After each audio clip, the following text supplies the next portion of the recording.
Muitos se curvam diante de reis devido ao seu poder, outros dobram-se diante de celebridades devido à sua fama, e outros se deslumbram até diante de políticos devido à sua influência. Mas eu, nesta noite, com muita humildade, quero me curvar a todos vocês, meus queridos amigos de longa data. O Bebedouro faz parte da minha história, do meu coração, dos meus projetos e dos meus sonhos. Obrigado por vocês existirem.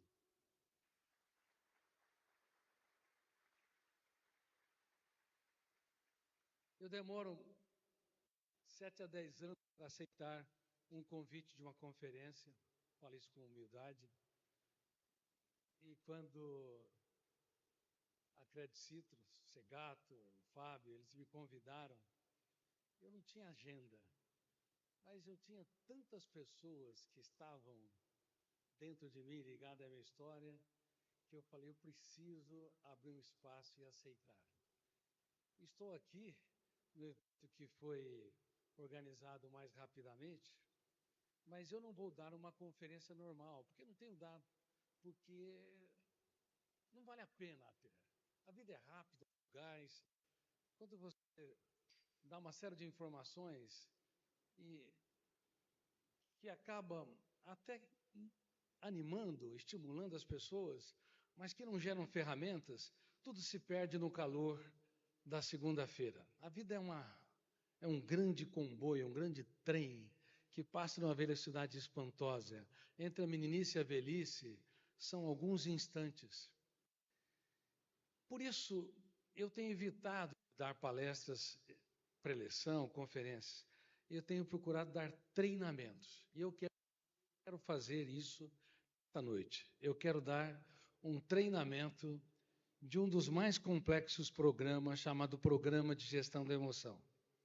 Mas, para isso, eu preciso de saber se vocês estão dispostos a serem meus alunos ou meus espectadores. O que querem ser?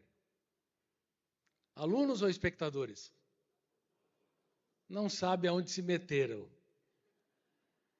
Meus alunos, inclusive, do programa de mestrado e doutorado da USP, são provocados constantemente.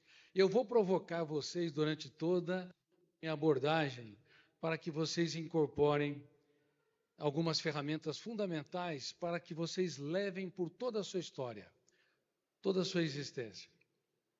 Em primeiro lugar, eu quero dizer que a humanidade está adoecendo rápida e coletivamente.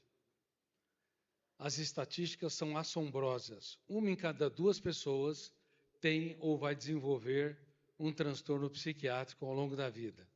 São mais de 4 bilhões de seres humanos. Metade dos alunos de uma escola, metade dos colaboradores de uma empresa, metade dos habitantes de uma cidade ou de um país. 1 em cada 2 pessoas. Olhe para quem está do seu lado. Olhe bem para quem está do seu lado. Se não for você, vai ser ele ou ela. E se você apontou o dedo, a tua situação é pior. Entendeu, Rodrigo?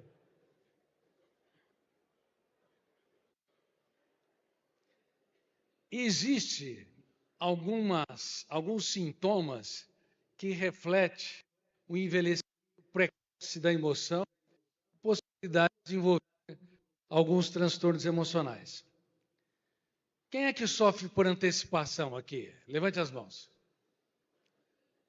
Se você tem 20 anos ou 30 anos de idade biológica, você sofre por antecipação, você acrescenta mais 10 anos. Quem é que rumina de vez em quando perdas, mágoas ou frustrações? Levante as mãos. Mais uns 10 ou 15 anos. Quem cobra demais de si ou dos outros aqui? Levante as mãos. Vocês não têm vergonha? Acrescente mais uns 15 anos. Quem é que tem dificuldade de conviver com pessoas lentas aqui? Pelo amor. Ó. O Antônio Campanelli. Cadê o Carlos Miglino? O Agostinho Borges está com dificuldade de conviver com pessoas lentas, Agostinho? É engraçado que toda pessoa rápida atrai os lentos. Toda pessoa acelerada é como mel, atrai todo mundo que tem uma resposta, uma atitude, uma reação mais lenta. Mas se você é um avião,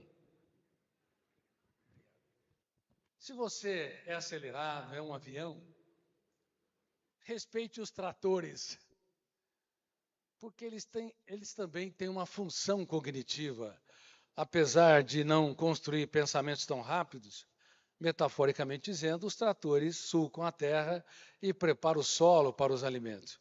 Ou seja, cada ser humano tem uma particularidade na sua capacidade de construir pensamentos estratégicos, um raciocínio esquemático, a sua argumentação. E nós temos que aprender a respeitar a individualidade de cada um. Caso contrário, nós vamos cobrar tanto, criticar tanto, apontar tantas falhas, que perderemos as pessoas que nós mais amamos. Uma pessoa grande é uma pessoa que respeita aquilo que considera a limitação dos outros. E uma pessoa grande se faz pequena para tornar os pequenos grandes. É alguém que abraça mais e critica menos. É alguém que dá um ombro para chorar e o outro para apoiar. Porque nesta vida, todos nós precisamos mais uns dos outros do que imaginamos. E todos nós temos uma trajetória de vida com as suas complexidades e que nos leva a ser caminhantes que andam no traçado do tempo em busca do mais importante endereço, o endereço que poucos encontram, o endereço dentro de si mesmo. Você pode morar em belas casas ou em belos apartamentos, você pode ser uma pessoa que tem reconhecimento social, é aclamado, é valorizado, mas você pode ser um mendigo morando em palácios, precisando de muitos estímulos para sentir migalhas de prazer, principalmente se você exigir o que os outros não podem dar. Principalmente se você se tornar um apontador de falhas. Nós temos que mudar a era das relações humanas, e essa é uma das minhas teses em mais de 70 países em que eu sou publicado. A humanidade está doente, envelhecida precocemente, vocês não têm 40, 50 anos, provavelmente vocês têm mais de 100 anos da idade emocional. Essa é a tônica em todos os países, infelizmente. Mas nós temos que começar a rejuvenescer a emoção e mudar a era das relações humanas. Da era do apontamento de falhas para a era da celebração dos acertos. Se vocês não aprenderem a elogiar todos os dias, pelo menos 3 vezes quem ama todos os dias, vocês estão em débito com as pessoas que mais amam. Elogiar, exaltar, agradecer, muito obrigado por existir. O que eu posso fazer para te tornar mais feliz? Aonde eu errei e não soube, faz com que um fenômeno que eu tive o privilégio de descobrir, que é o biógrafo do córtex cerebral, chamado fenômeno RAM, registro automático da memória. Podendo repetir? Registro. Você pode não gostar de ter uma biografia não autorizada. Algumas celebridades, como Roberto Carlos, até processou quem fez uma biografia não autorizada, porque talvez não queria que algumas particularidades fossem reveladas ou algumas informações fossem distorcidas. Mas o fato é que, querendo ou não, você tem um biógrafo que registra todos os dias cada pensamento lúcido e cada pensamento estúpido, cada emoção que induz ao prazer e cada emoção depressiva, fóbica, ansiosa, angustiada. Esse fenômeno arquiva milhares de vezes no córtex cerebral tudo o que se passa no palco da mente humana, arquivando nos bastidores da nossa mente. E se você quer viver dias felizes, portanto, mude a política. Não seja um criticista. Por favor, Observe pequenos comportamentos que passam despercebidos e comece a exaltá-los. Se você for grande, você vai se fazer pequeno para enxergar esses pequenos comportamentos e vai mudar a sua política das relações humanas. E as empresas frequentemente estão doentes, porque os executivos, os gestores, eles são pressionadores. As famílias estão doentes. Pais e filhos se unem, muitas vezes ilhados nos celulares, ou quando deixam os celulares, eles não suportam minimamente determinadas contrariedades que acabam criando um clima onde eles se digladiam, formando um coliseu. Não sabe sequer dar risadas das picuinhas, dos defeitos, ver um charme nas falhas da sua esposa ou do seu marido, porque ninguém é perfeito. Reitero, todos nós somos caminhantes que andam no traçado do tempo em busca do mais importante endereço dentro de nós mesmos. E se nós formos encontrar esse endereço, nós vamos perceber que o nosso débito em relação à vida, em relação às pessoas, é tão grande.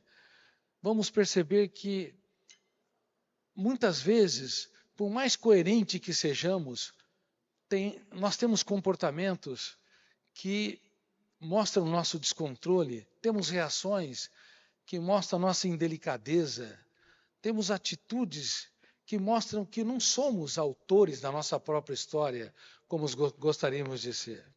Ou seja, o veículo da mente humana frequentemente é mal dirigido por nós mesmos e acidentamos quem está ao nosso redor com uma facilidade muito grande. Por isso, é muito importante que nós entendamos as regras de ouro das relações humanas. Eu falei sobre mudar o apontamento de falhas para a celebração dos acertos. Eu gostaria que vocês entendessem também que temos que abaixar o nosso tom de voz quando alguém eleva o tom de voz. Se você optar por querer ganhar a discussão, o fenômeno RAM, registro automático da memória, vai arquivar você dentro de quem você ama de maneira cruel. E você não vai ser alguém que encanta, que motiva e inspira. Aliás, a maioria dos pais não são inspiradores, não são motivadores. Inclusive dos casais que prometem um para o outro. Eu prometo que na saúde e na doença, na miséria e na fortuna, na alegria e na tristeza, eu minto que te amarei. Quem é que ama quando alguém te estressa? Quem é que ama quando alguém contraria suas ideias? Ou quando alguém questiona o que você pensa? Não amamos, mas podemos treinar, abaixar o tom de voz e aprender a ouvir o que as palavras não disseram. Quando você é questionado, criticado ou rejeitado por pessoas caras, você tem a oportunidade de ouro de usar outra ferramenta, a oração dos sábios, o silêncio. Mas não é um silêncio onde você é submisso, um silêncio intimidante, onde você se fragiliza. É o silêncio onde você se cala por fora e grita por dentro. Você se pergunta várias vezes: quem me ofendeu? Quem me questionou? Por que me questionou? Por que eu sou obrigado a dar uma resposta rápida e impulsiva nas relações interpessoais? Quando você se desarma por fora e entra nos bastidores da mente, procurando o mais importante endereço, você se torna um ser humano em construção. Um ser humano que não é perfeito, mas um ser humano que escreve os capítulos mais importantes da sua história nos momentos mais difíceis de suas vidas. E, infelizmente, os casais não entendem essa tese. O amor começa pela emoção. Repitam, por favor. Mas só continua se houver admiração. Nunca exige que as pessoas te amem pelo que você dá. Você tem que ser amado pelo que você é. E você só consegue ser amado se for admirável. E se você só é admirável se você mudar a sua agenda de criticista para elogiador de alguém que eleva o tom de voz para alguém que abaixa o tom de voz, de um ser humano que quer ganhar a ferro e fogo as discussões, para um ser humano que, como eu disse, dá risadas de certos defeitos suportáveis das pessoas que estão ao seu redor, porque você consegue perceber que a vida é bela e breve como gotas de orvalho, é extremamente complexa e que nós não podemos exigir dos outros o que eles não podem dar e não podemos exigir de nós mesmos o que também não conseguimos dar. Mas, infelizmente, quando cobramos de nós excessivamente, nos tornamos os nossos maiores carrascos. Registramos janelas traumáticas ou killers que são retroalimentadas e se tornam verdadeiros cárceres mentais. Não pense que presídios de segurança máxima existem nas cidades ou nos países mais violentos do mundo. Na sua mente, no planeta mente, provavelmente há mais presídios, há mais cárceres do que você imagina. E toda vez que você é impulsivo, bateu, levou, ação e reação, você está submisso a esse cárcere. Quando você tem medo de falar em público ou glossofobia, você está dentro desse cárcere. Quando você não suporta minimamente ser contrariado, você está encarcerado. Parece que você vive em sociedade livre, mas você não é livre. Como meu aluno, eu te digo, você é um prisioneiro vivendo em sociedades livres. Os políticos em destaque, direita ou de esquerda, frequentemente são prisioneiros acreditando que estão defendendo a democracia, porque amam muito mais o seu partido e a sua ideologia do que sua sociedade. Não entende que uma pessoa de fato grande é capaz de aplaudir projetos da oposição, mesmo que os seus supostos opositores sejam exaltados socialmente. Mas, infelizmente, como muitos deles são meninos do território da emoção, eles se elegeram, têm cargos públicos, mas não são líderes da sua própria mente, causam acidentes graves no teatro social, porque não entende que só é digno do poder quem se curva diante da sociedade para servi-la, e não quem usa a sociedade para ser servido. Queridos amigos, gestão da emoção implica que o nosso eu, que representa a capacidade de escolha, possa liderar a nossa mente. Você pode liderar uma empresa com milhares de colaboradores, pode liderar uma cidade, mas liderar a sua mente é a sua maior tarefa. E frequentemente nós somos péssimos líderes da nossa psique. Nós nem sequer entendemos que quando sofremos pelo futuro, não apenas naqueles segundos onde nós trazemos o futuro e infectamos o presente e imprimimos dor, há um problema. Mas o registro daquela experiência do sofrimento pelo futuro não se apaga jamais. Você acrescenta mais janelas ou arquivos que fomentam ou nutrem mais ansiedade. Nós não entendemos que quando nós ruminamos pessoas que nos machucaram, nos feriram ou nos magoaram, não apenas naqueles cálidos segundos há uma dor que nos incomoda, mas o registro, ele se eterniza. Quando você é impulsivo, bateu, levou, a mesma coisa. Ou quando você é hipersensível, alguém te contraria, o impacto é tão grande, do mesmo modo. O fenômeno RAM vai registrando no córtex cerebral uma série de plataformas que vão asfixiando o prazer de viver.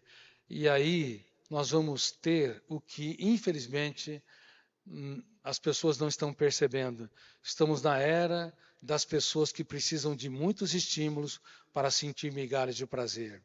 Nunca tivemos uma indústria do entretenimento tão poderosa como na atualidade. Ela é 100 vezes mais poderosa do que na época do Coliseu Romano, embora houvesse tantas atrocidades. Muito mais poderosa, centenas de vezes mais poderosa do que na época das Olimpíadas gregas, dos teatros gregos. Hoje a indústria do lazer, capitaneada pela televisão, pelo esporte, pela música, pela literatura, pela internet, jogos de videogame, é tão poderosa. Deveria financiar um prazer constante para crianças, adolescentes e adultos. Mas aonde estão as pessoas que contemplam o belo, que faz da sua vida um espetáculo único e imperdível? Infelizmente, elas são raras como ouro. Estamos na era do entristecimento humano. Na era das pessoas que precisam, reitero, de muitos estímulos para sentir migalhas de prazer. E eu tenho sido uma das vozes solitárias no Teatro da Ciência, falando que mexemos na caixa preta do funcionamento da mente. Alteramos o ritmo de construção de pensamentos através do excesso de estímulos, através de uma indústria tão poderosa do lazer, do entretenimento, mas que, no fundo, agitou a mente humana em níveis jamais vistos, gerando uma inquietação nas crianças, adolescentes e adultos, jamais encontrada na história humana. E desenvolvendo uma das síndromes que eu tive o privilégio de descobrir, e a infelicidade de saber que ela tem acometido grande parte da população mundial, chamada síndrome do pensamento acelerado. Pensar é bom, pensar com consciência crítica é ótimo, pensar demais sem gestão é uma bomba contra a saúde mental, contra o equilíbrio e a homeostase biopsíquica. Quem pensa excessivamente pode gastar mais energia que 2, 3 ou 10 trabalhadores braçais. E um dos sintomas é acordar cansado. Quem acorda cansado aqui? Levante as mãos. São meus alunos. Levante bem as mãos. Olha, tem gente que acorda tão cansado que nem consegue levantar as mãos direito. Por quê? Por que acordamos cansados sem ter feito exercícios físicos que justifiquem excesso de pensamentos? Mas o problema não é o pensamento em si. O problema é quando o pensamento arrasta a emoção. E quando você arrasta a emoção, você esgota o cérebro, levando a um estado de estresse, como se você estivesse numa savana africana, diante de predadores. No exato momento em que um africano ele está observando pássaros, nuvens, o tilintar das folhas sob a orquestra do vento, ele está relaxado. De repente, ele focaliza uma fera e naqueles momentos tão rápidos e fugazes, os 86 bilhões de neurônios entram em estado de alerta máximo para que ele possa lutar ou fugir, ou seja, sobreviver. E é possível, naqueles rápidos minutos, que se gaste energia para 1, 2 ou 3 dias. E é quase inacreditável que, embora não estejamos numa savana africana, sobre o encalço de um predador, vivemos um estado de alerta cerebral contínuo, como se estivéssemos diante de predadores.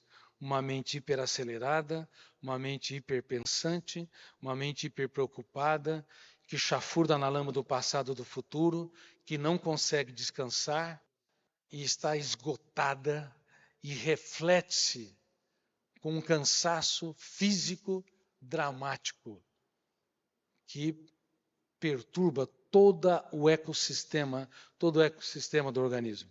Aí nós vamos ter os sintomas psicossomáticos clássicos. Quem tem dores de cabeça ou dores musculares? Levante as mãos. São meus alunos. A grande maioria, se você perguntasse há 20 anos ou 30 anos, uma minoria ia levantar as mãos, que tem cefaleias ou dores de cabeça e também dores musculares, mas o estado de alerta é tão grande. Nós criamos um mundo tão doente, onde nós não conseguimos relaxar diante dos filhos, como eu disse, não conseguimos dar risadas dos efeitos dos outros, e nem nos abraçar, namorar a vida, dar risadas de certos defeitos suportáveis que nós mesmos cometemos, que gastamos uma energia vital, como se estivéssemos em risco de vida. E isso vai conduzir a uma série de sintomas psicossomáticos. Nós estamos, inclusive, preocupadíssimos com a explosão do câncer. Na época, me formei na Faculdade de Medicina, que tenho queridos amigos, médicos como o Reginaldo, o Carlos Miglino. Na nossa época, 1 em 20 pessoas desenvolviam um tumor cancerígeno. E nós acreditávamos que, controlando os fatores exógenos, como tabagismo, alcoolismo, pesticidas, má nutrição, nós teríamos o fator endógeno, genético, e as estatísticas seriam generosas, 1 para 50, 1 para 100. Mas nós estamos em 1 para 4.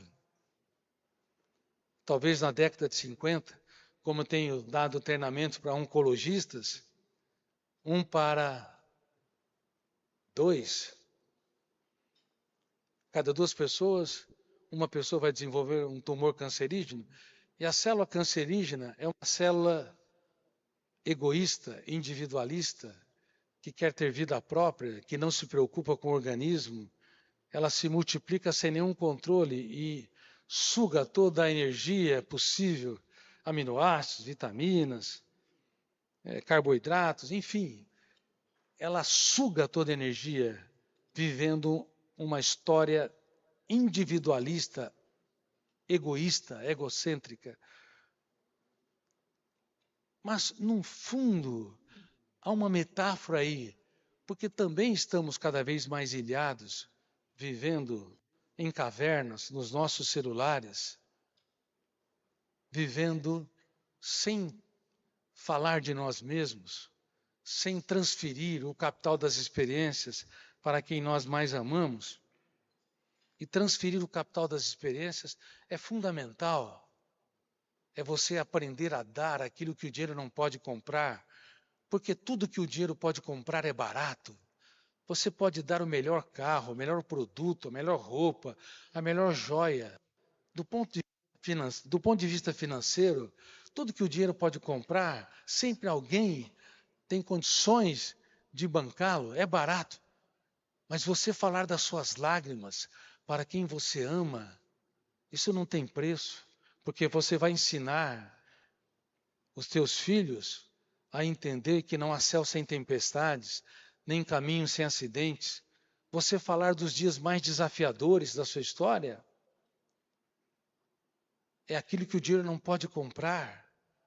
Você falar das lágrimas que você não teve coragem de expressar no teatro do rosto, ou dos medos, das angústias que teve ao longo do processo existencial, isso é aquilo que o dinheiro não pode comprar. Mas onde estão os pais que transferem o capital das suas experiências?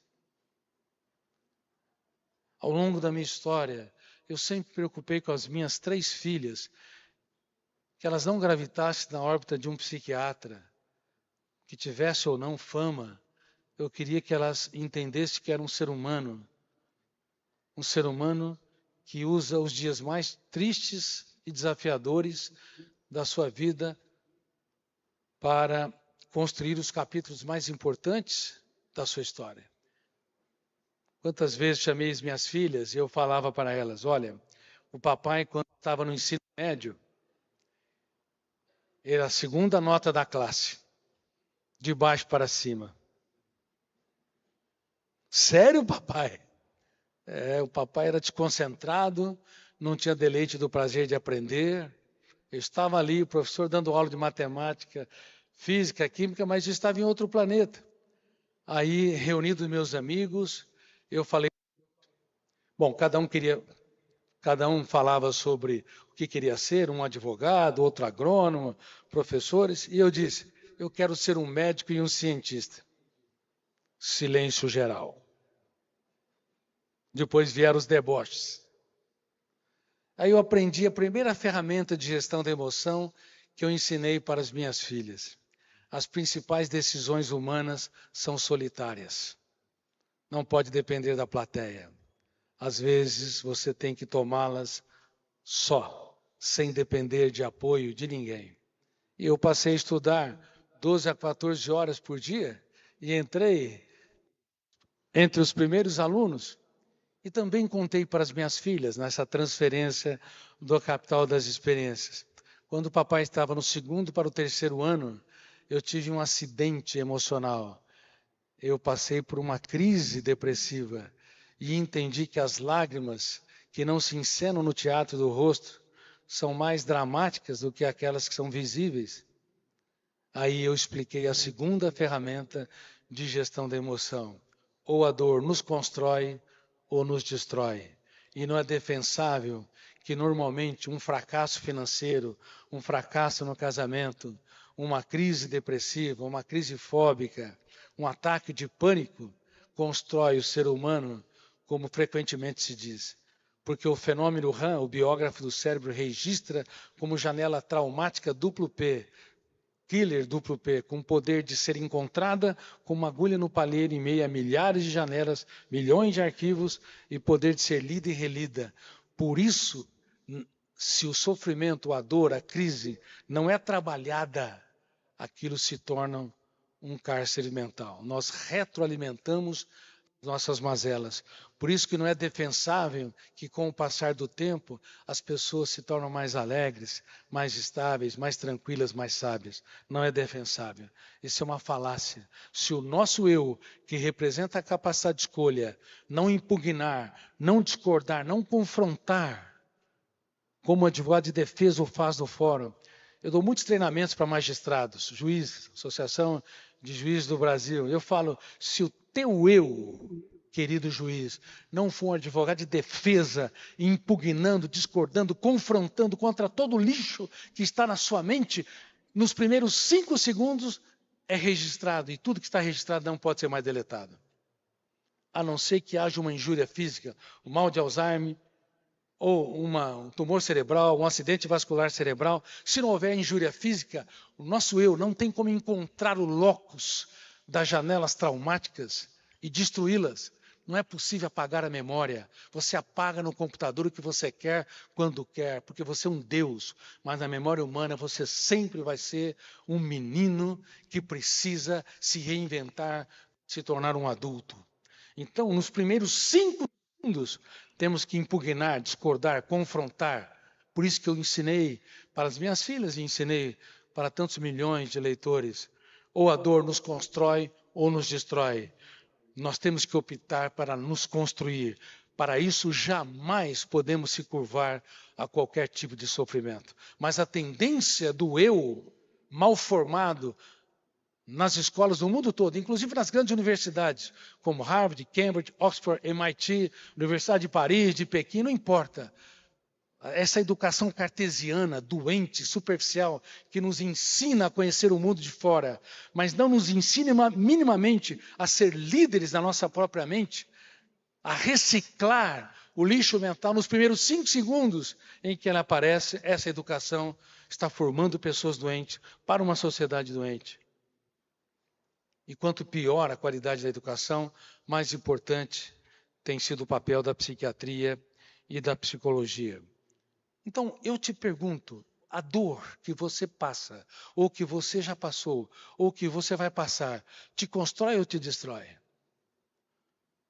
Tenha certeza, grave isso. Repitam comigo, a mente mente. Você pode ter desafetos, você pode ter inimigos, mas ninguém vai ser teu pior inimigo do que a tua própria mente. Ninguém vai te decepcionar, te asfixiar, retirar o oxigênio da sua liberdade do que a sua própria mente. E o teu eu tem de saber disso. Ele representa a capacidade de escolha, a consciência crítica, a autonomia. Ele tem de não fazer concessões. Com os outros, você tem que ser generoso sempre. Com as pessoas, você tem que abaixar o tom de voz. Você tem que elogiar. Você tem que abraçar mais. Mas na tua mente, você tem de ter autoridade.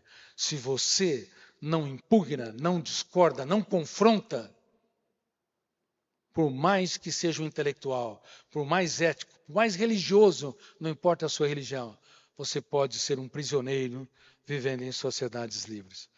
E olha a sintomatologia que vocês estão apresentando.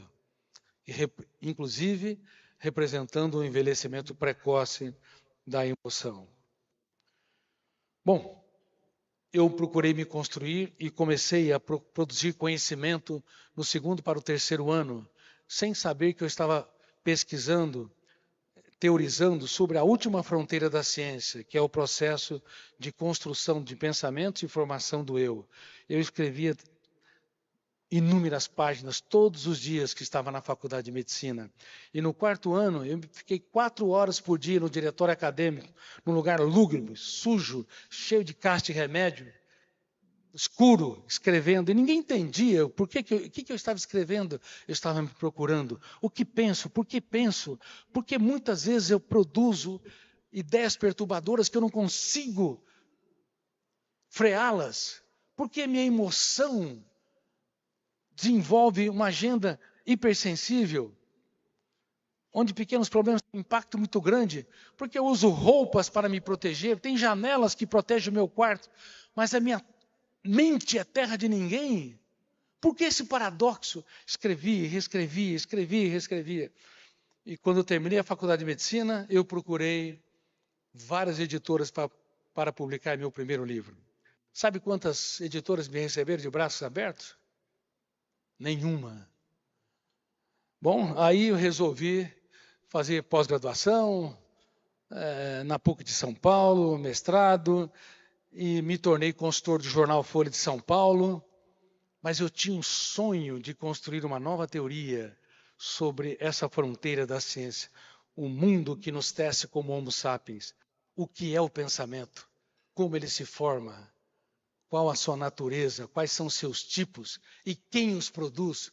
Por que eu não produzo todos os meus pensamentos numa direção lógica?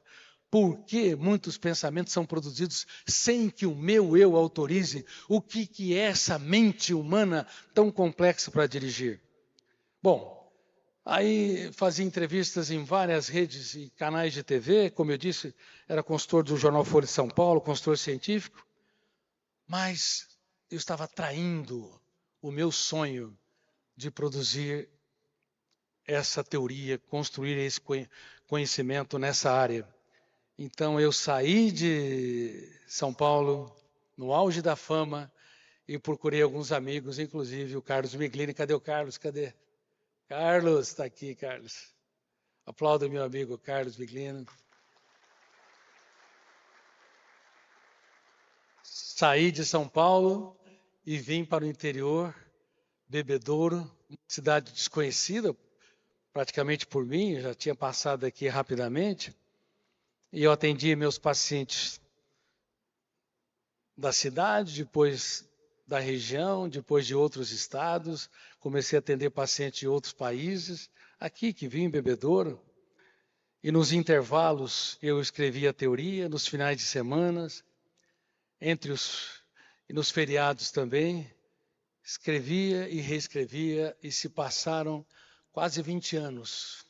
Agora eu tinha 3.000 páginas. E quem vai publicar esse livro? Resumi esse livro em 400, 500 páginas e procurei novamente as editoras. Num país que não valoriza os seus cientistas, ainda mais que produz conhecimento numa área tão complexa que é a mente humana. E uma atrás da outra, as editoras não queriam publicar o livro porque achavam complexo demais, não preenche a nossa linha editorial, até que uma editora apostou no projeto, me chamou, reuniu o corpo técnico e falou: olha, não entendemos nada do que você escreveu, mas nós queremos publicar seu livro, só que você tem que pelo menos reciclar os 500 termos. E eu transferi esse capital das experiências para as minhas filhas. Agora imagine, você tem o primeiro filho, você acha ele lindo, maravilhoso, fazer 500 cirurgias plásticas, aquilo era uma afronta. E disso, deixa eu contar só uma passagem, já que nós estamos entre amigos, minha esposa está aqui,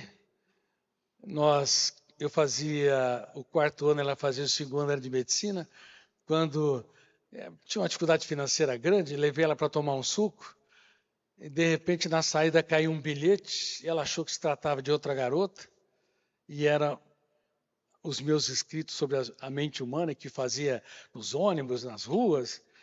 E eu falei para ela, olha, eu não sou um estudante de medicina normal. Eu estou escrevendo uma nova teoria sobre o funcionamento da mente. E ela fazia o 2º ano. Um estudante de medicina tem que estudar fígado, baço, coração, mente humana. Ela achou que a febre ia passar. Que a febre nunca passou. E aí, 12 anos depois de casado, eu estava escrevendo parte da teoria e ela buzinava no carro com as minhas filhas. E mais uma vez cheguei atrasado e a minha filha mais velha perguntou, papai, quando você vai terminar seu livro? E numa das raras vezes que minha esposa perdeu a paciência comigo, ela falou, minha filha, teu pai nunca vai terminar esse livro. Eu conheci ele falando desse bendito livro. O dia que ele terminar, ele vai morrer. Bom, felizmente eu terminei e não morri. Bom, agora uma editora apostou no projeto. Eu tentei reciclar, publicamos o livro, e o que a editora falou, achou que aconteceu foi exatamente o que ocorreu. Ninguém entendeu o que eu escrevia.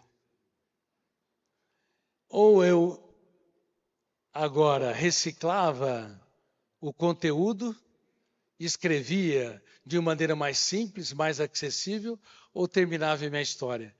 E eu passei, então, a escrever 10 vezes cada livro meu, como se estivesse numa banca examinadora, formada por judeus, por católicos, protestantes, intelectuais e letrados. Eu escrevia e reescrevia como se eu estivesse explicando para todas as pessoas. O resultado é que eu escrevi numa velocidade que nenhuma editora achava que poderia dar certo. Normalmente, um escritor escreve um livro a cada 2 anos, porque um não pode canibalizar o outro. 3 anos, eu escrevia 4 livros por ano, 3 a 4 livros por ano. E o resultado de toda essa história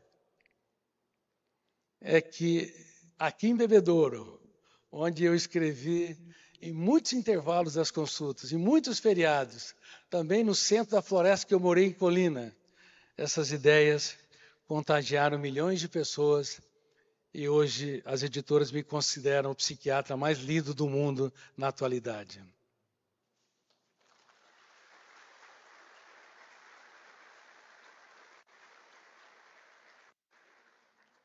E muitos de vocês que estão aqui fazem parte dessa história. Não foi uma história tão simples, foi uma história complexa, cheia de acidentes, mas reitero, nunca tenha medo do caminho, tenha medo de não caminhar. E nunca se esqueçam que sonhos não são desejos, sonhos são projetos de vida. Desejos não resistem ao calor dos problemas da segunda-feira. Sonhos, quanto mais as pessoas te criticam, mais te rejeitam, mais te excluem, são como uma árvore que finca suas raízes nos solos mais profundos e você supera as intempéries e acaba se tornando alguém que abraça as pessoas com o propósito de contribuir com a humanidade. Nessa produção de conhecimento, eu, além de descobrir a síndrome do pensamento acelerado, descobri também a síndrome predador-presa. Cuidado, quando alguém te contrariar, no exato momento em que você é contrariado, criticado ou rejeitado, um fenômeno inconsciente, antes que o seu eu tenha consciência, entra em cena, chamado gatilho da memória. Ele dispara e ele abre uma janela traumática. E o volume de tensão é tão grande que naquele momento um outro fenômeno inconsciente, chamado âncora da memória, fecha o circuito. E quando se fecha o circuito, a síndrome predador-presa se instala. Naquele exato momento, pais se tornam predadores dos seus filhos, casais se tornam predadores um do outro diante de pequenas contrariedades. Os mecanismos primitivos que estão no córtex cerebral humano faz com que nós deixamos de ser pessoas admiráveis. Começamos o amor pela emoção, mas nós não continuamos pela admiração, porque nós temos reações completamente deselegantes diante das pessoas que nós amamos. Por isso, uma das técnicas muito importantes para proteger a emoção é saber que a tua paz, a tua saúde emocional vale ouro. Ela é inegociável por nada, por ninguém, por nenhum fracasso, por nenhuma crise, por nenhum vexame. Você pode negociar a sua saúde emocional. Ela vale ouro, o resto é lixo. Outra técnica fundamental: duvidar, criticar e determinar. Você tem a responsabilidade de escovar os dentes todos os dias, a cada 4 a 6 horas, fazendo a higiene bucal. Mas você tem a responsabilidade maior ainda de fazer a higiene mental. E você não consegue fazer a higiene mental se você não duvida de tudo aquilo que te controla. O princípio da sabedoria na filosofia é a arte da dúvida, mas é quase que inacreditável como as pessoas... Muito obrigada, querida. Já te devolvo. Não merece os aplausos? Obrigado, sim. Toda pessoa que se defende demais nas relações interpessoais é um menino. Toda pessoa que reconhece erros e pede desculpas está no caminho da maturidade. Então, duvide de tudo aquilo que te controle. Duvide da sua necessidade neurótica de poder, da sua necessidade ansiosa de estar sempre certo. Critique, arte da crítica, cada pensamento perturbador. Quanto tempo nós temos? Eu já disse, quanto tempo? 5 segundos.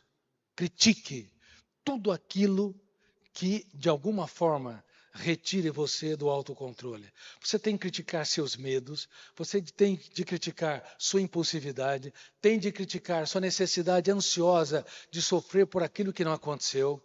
O teu eu tem de criticar. E nenhum psicoterapeuta, nenhum psiquiatra pode fazer isso por você, porque são mecanismos preventivos de gestão da emoção de foro íntimo que você tem que fazer fora do ambiente do consultório. Porque no ambiente do consultório é controlado. O psiquiatra está lá com um paciente com síndrome do pânico, o ataque de pânico não aparece, ou com um paciente com uma crise depressiva, não importa se é depressão maior, a pessoa que sempre foi alegre agora está abarcada por problemas, desenvolveu uma tristeza profunda, ou alguém que tem uma depressão distímica, aquela pessoa que desde a adolescência é pessimista, mórbida, angustiada, ou a depressão bipolar, que flutua uma hiperemocionalidade, excitabilidade, com um quadro de embotamento e retração, não importa. Ali no consultório, as coisas são muito controladas e frequentemente são artificiais. Por isso que fora do ambiente do consultório, e é meu pedido para tantos psicólogos e profissionais de saúde mental que eu tenho, tem de preparar as pessoas, os seus filhos, os seus netos, têm de ser preparados para duvidar de tudo que o controla, criticar pensamentos perturbadores e determinar estrategicamente ser protagonista, diretor do script, autor da sua própria história. Você grita no silêncio, ninguém está ouvindo, mas você está dirigindo o veículo da mente humana. Mas é quase que inacreditável como a psiquiatria e a psicologia clínicas se tornaram excessivamente curativas, entre aspas, tratando de doenças, mas não prevenindo doenças, o que é um erro atroz, crasso. A cada 40 segundos uma pessoa morre pelas próprias mãos.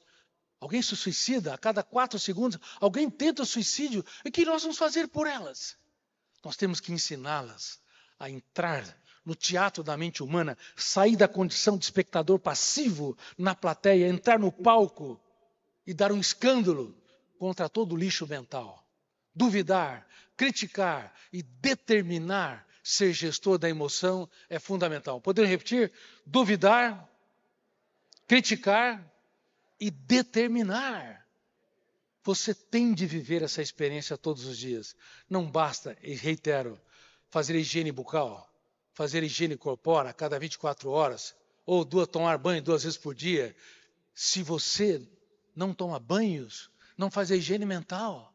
Mas, sinceramente falando, há pessoas que nunca em toda a sua história de vida reciclaram o lixo que passa na sua mente, fizeram uma higiene mental adequada, verdadeira, transparente, honesta. A maioria das pessoas vive porque estão vivas. Passam anos, 8 anos, 9 anos no ensino fundamental, 3 anos no ensino médio, faz uma universidade, quem pode, faz o lato sensu, uma especialidade, ou stricto sensu, mestrado e doutorado. Mas é inacreditável. As pessoas não conseguem ser protagonistas da sua própria história. Aí não entende porque tem aquele vazio emocional, aquela angústia que não sabe de onde vem e por que veio. Aí fica plugado nos celulares, sem entender que os celulares... Número 1, o comprimento de onda azul mexe com a melatonina, que é a molécula de ouro que estabiliza e induz o sono. E há milhões de jovens que não dormem, não estão dormindo. Hiperacelera o pensamento. E médicos no mundo todo dando diagnóstico como se fosse transtorno de déficit de atenção e hiperatividade, quando na verdade é a síndrome do pensamento acelerado. 90 vezes mais incidentes do que a hiperatividade. Aí não entende também que os celulares mexem com o ciclo da dopamina e da serotonina. Como falo, inclusive, para meus treinandos, líderes da Polícia Federal, não está na Constituição, mas mexemos na caixa preta do funcionamento da mente e geramos milhões, centenas de milhões de pessoas com uma dependência psicológica alta. Se você retira o celular de um adolescente, ou de um adulto, ou de uma criança, veja se não tem sintomas da síndrome de abstinência, angústia, ansiedade, irritabilidade, asco ou aversão ao tédio e à solidão, quando na verdade o tédio e a solidão são importantíssimos, são bilhetes de passagem para a interiorização, mas as pessoas querem matar o tédio, a solidão, não suportam ficar sós, porque não suportam ficar consigo. Não procuram o mais importante endereço, o endereço dentro de si mesmo. Então, meus queridos amigos, essas técnicas, minha paz vale ouro, o resto é lixo, tem de ser meditada, refletida constantemente. Você não pode negociar o que é inegociável. Você tem de duvidar, criticar e determinar. Você tem de fazer a higiene mental. E além disso, você tem também de fazer a mesa redonda do eu, de vez em quando conversar com seus fantasmas mentais. O que te perturba? Se você tem glossofobia, falar em público, ou alodoxafobia, medo dos haters, medo da opinião crítica, e daí sempre vai haver pessoas que vão te perturbar, a não ser que você queira mudar de planeta. Conviva com um ser humano e você vai ter perturbações, dificuldades. Conviva com milhares de animais, você talvez nunca vai ter uma decepção. Mas faz parte do show. O teatro da existência é de uma complexidade sem precedente. A dignidade de um ser humano está em você respeitar quando eles não pensam, não agem ou não correspondem às suas expectativas. E se você mudar a era do apontamento de falhas para a era da celebração dos acertos, se você abaixar o tom de voz quando alguém eleva o tom de voz, se você entender essa tese também, poderiam repetir? Ninguém muda ninguém. Eu tenho o poder de piorar os outros e não de mudá-los. Quem já tentou mudar alguma pessoa teimosa aqui? Levante as mãos. Parabéns. Fábio, você a piorou. Nós pioramos. Por quê? Quando você pressiona, critica, quando você mostra a falha, o biógrafo do cérebro, o fenômeno RAM, registra em frações de segundo a sua atitude. E isso reforça aquilo que você mais detesta. Por isso temos que mudar a era. Nós temos que aprender a elogiar, valorizar quem erra, exaltar quem erra antes de apontar o erro. Se os pais do mundo todo fizessem isso, evitaríamos muitos suicídios e muitos transtornos emocionais. Se os professores em sala de aula fossem minimamente preparados da pré-escola à pós-graduação, um aluno causou um tumulto no ambiente e ele exalta o aluno, chama ele pelo nome, diz que eu tenho orgulho de ter você na minha sala de aula. Agora, pense no seu comportamento. Depois que ele exalta quem erra, ele faz uma pergunta para levar à interiorização naquele momento, ele treina o eu do aluno a não ser invadido pelo professor, pela sua atitude, ainda que ética e correta, mas indelicada e cruel. Por isso que o inferno emocional está cheio de pessoas bem-intencionadas para educar filhos, bem-intencionadas para amar sua esposa e seu marido, mas as nossas atitudes, elas acabam se tornando cruéis, porque não entendemos o funcionamento da mente, não entendemos ter um biógrafo registrando de maneira rápida e intensa as nossas reações. Quem é que me promete aqui, dos meus queridos alunos de bebedouro, que de hoje em diante vai abaixar o tom de voz quando alguém eleva o tom de voz, de hoje em diante vai mudar a era do apontamento de falhas para a celebração dos acertos, de hoje em diante vai duvidar de tudo aquilo que o controla, criticar cada ideia perturbadora? Quem me promete que de hoje em diante vai abraçar mais e julgar menos? Levante as mãos.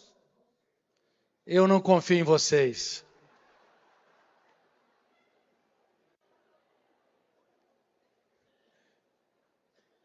Responderam muito rápido. Não vai funcionar. No calor da segunda-feira, vocês vão perceber que nós somos mais indelicados do que imaginamos.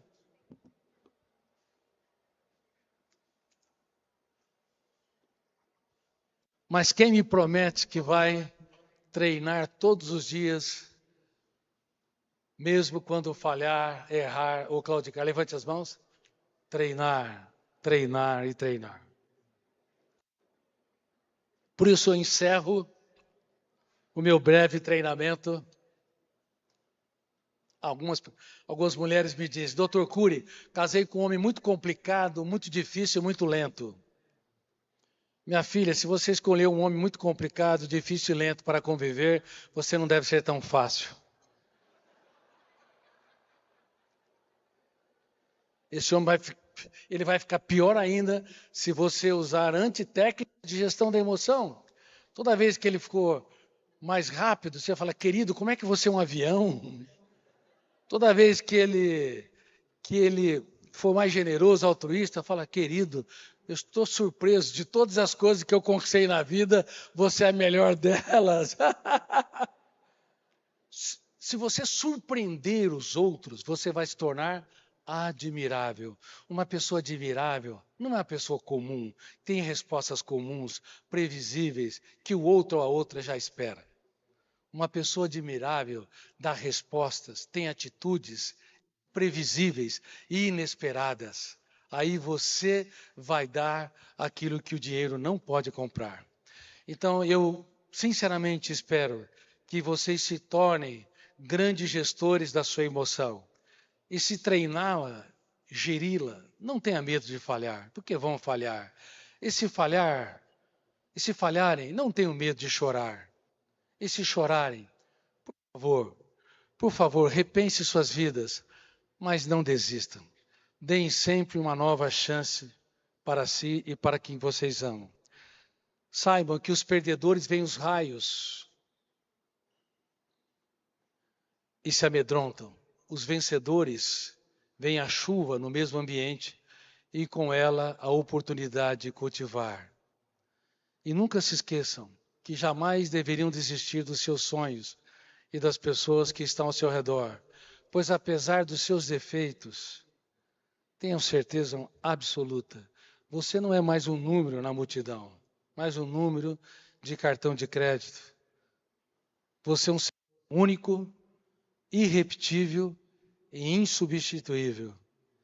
E eu fico muito feliz de ser o seu professor nesta noite. Muito obrigado por existirem.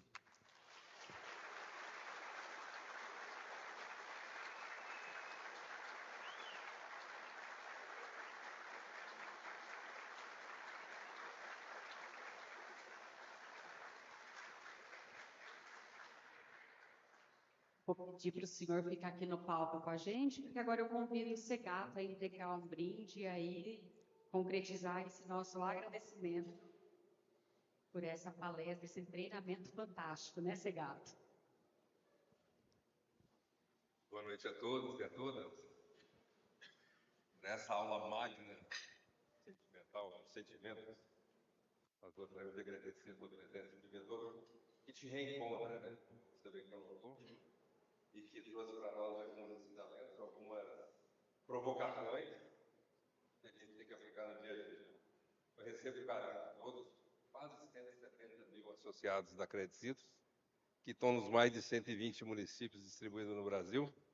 Receba esse carinho nosso, representado por todos esses cooperados que hoje aqui ouviram com muito carinho o que o senhor colocou para nós. Privilégio de estar aqui. Obrigado, Segato.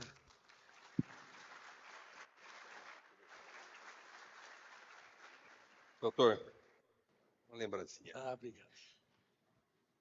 Muito obrigado. Aqui, tirar a foto. Um abraço. Bom, pessoal, eu vou passar para protocolo, senão eu vou quebrar o protocolo, né? Acabou. Acabou o protocolo, porque agora chegou a hora de convidar vocês para um jantar. Mais uma vez, obrigada pela presença de todos e até o próximo ECO.